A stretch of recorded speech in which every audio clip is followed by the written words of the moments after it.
సిద్ధం సిద్ధం అనుకుంటా పబ్లిక్ ను ఓట్లకు సిద్ధం చేసుకుంటా ఏపీ సీఎం జగన్ సారు మస్తు జోరు మీద ప్రచారం చేస్తుండు. పోయిన కడాల పబ్లిక్ ను యుద్ధానికి సిద్ధం చేస్తుండు. పబ్లిక్ కూడా అంత సార్ ఏడికి పోతే ఆడికి పుట్టలంగెళ్ళిన పురుగులు వచ్చినట్టే వస్తుర్రు. అట్లా సార్ యాత్ర ఏడి దాకొచ్చిందో ఒకసారి చూసేద్దాం పారి.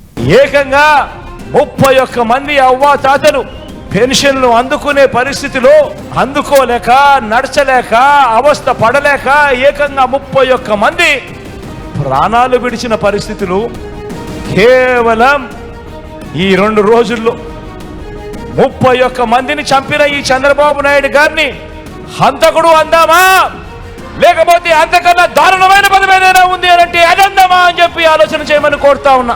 ఇప్పుడేటు పెన్షన్ల పంచాది నడుస్తుంది కాబట్టి ఒత్తుడుతోనే చక్కగా పెన్షన్ ముచ్చటే ముంగటేసిండు సీఎం జగన్ సారు. అవ్వ పెట్టదు అడక తినేది అన్నట్టు వాళ్ళు పెట్టరు పెట్టేటి మీ బిడ్డకు కాళ్ళల్లో కట్టడం పెట్టినట్టే చేస్తుంటారని ఏగస్ పార్టీ వాళ్ళ మీదకి దుబ్బెత్తిపోసిండు. ఇంటింటికి పోయి పెన్షన్లు ఇస్తున్న వాలంటీర్లను తిరగకుండా చేసిళ్ళు అన్నట్టే మాట్లాడుకొచ్చిండు సీఎం సారు. అంతేకాదు ఇంకేమన్నాడో ఈనోలి, మంచి చేశాను కాబట్టి మళ్ళీ ఒంటరిగా ఆత్మవిశ్వాసంతో మళ్ళీ ప్రజల ముందుకు మీ బిడ్డ ఆశీస్సుల కోసం మళ్ళీ వస్తా ఉన్నాడు అని కూడా ఈ సందర్భంగా తెలియజేస్తా ఉన్నాను. కాబట్టి మీ జగన్ ఇలా ఈ రోజున స్వచ్ఛమైన మనసుతో మంచి చేశాను అన్న ఆత్మవిశ్వాసంతో మీ ముందుకు మరోసారి వచ్చి ఆశీస్సులు కోరే కార్యక్రమం చేస్తా ఉన్నాడు. ఇగో ఇట్ట చిక్కటి చిరునవ్వులతోని యుద్ధానికి సిద్ధమైండు మీ బిడ్డ అన్నట్టే ముచ్చట్లు చెప్పుకొచ్చిండు.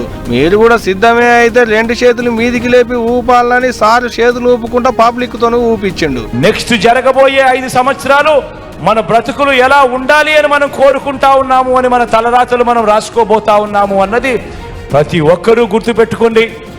175కు 175 అసెంబ్లీ స్థానాలు, 25కు 25 ఎంపీ స్థానాలు, మొత్తంగా 200కు 200 స్థానాలు పూర్తిగా డబుల్ సెంచరీ కొట్టడానికి సిద్ధమేనా అడుగుతా ఉన్నాను. ఇట్ట తిరుపతి జిల్లాలో ఉన్న నారాయణపేటలో పెట్టిన మీటింగ్ లో ఓ రోజు ఆయన గురించి ఆయన చెప్పుకుంటూనే ఇంకో రోజు ఎగస్ పార్టీ వాళ్ళ మీదకి పొట్టు చాపించిండు.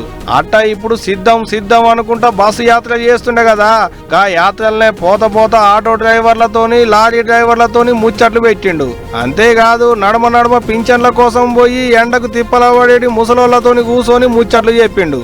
ఏం కాదు నేను మళ్ళా సీఎం అయినాక మీకు మళ్ళా వాలంటీర్లే ఇంటికి వచ్చి పెన్షన్లు ఇస్తారన్నట్టే ముచ్చట్లు చెప్పిండు. ఇట్టా ఒకదాని వెనక ఒకటి మాట్లాడుకుంటా సింహం సింగిల్ గానే వస్తుంది అన్నట్టే ముచ్చట్లు చెప్పిండు పబ్లిక్ కు. అంతేకాదు మీటింగ్ లో ఫ్యాన్ పంకను పట్టుకొని పబ్లిక్ కు చూపెట్టుకుంటా ఇదే మన గుర్తు, దీని మీదనే మీరు ఓటేయాలని చూపెట్టిండు. ఇక సారట్ట మాట్లాడుతుంటే పంక పార్టీల అభిమానం మాత్రం చిన్నగా లేదు చూడోలి. ఏదైతే గానీ సీఎం సార్ ఏడ సభ పెట్టినా పొట్టు వస్తున్నారు బోండ్రి పబ్లిక్.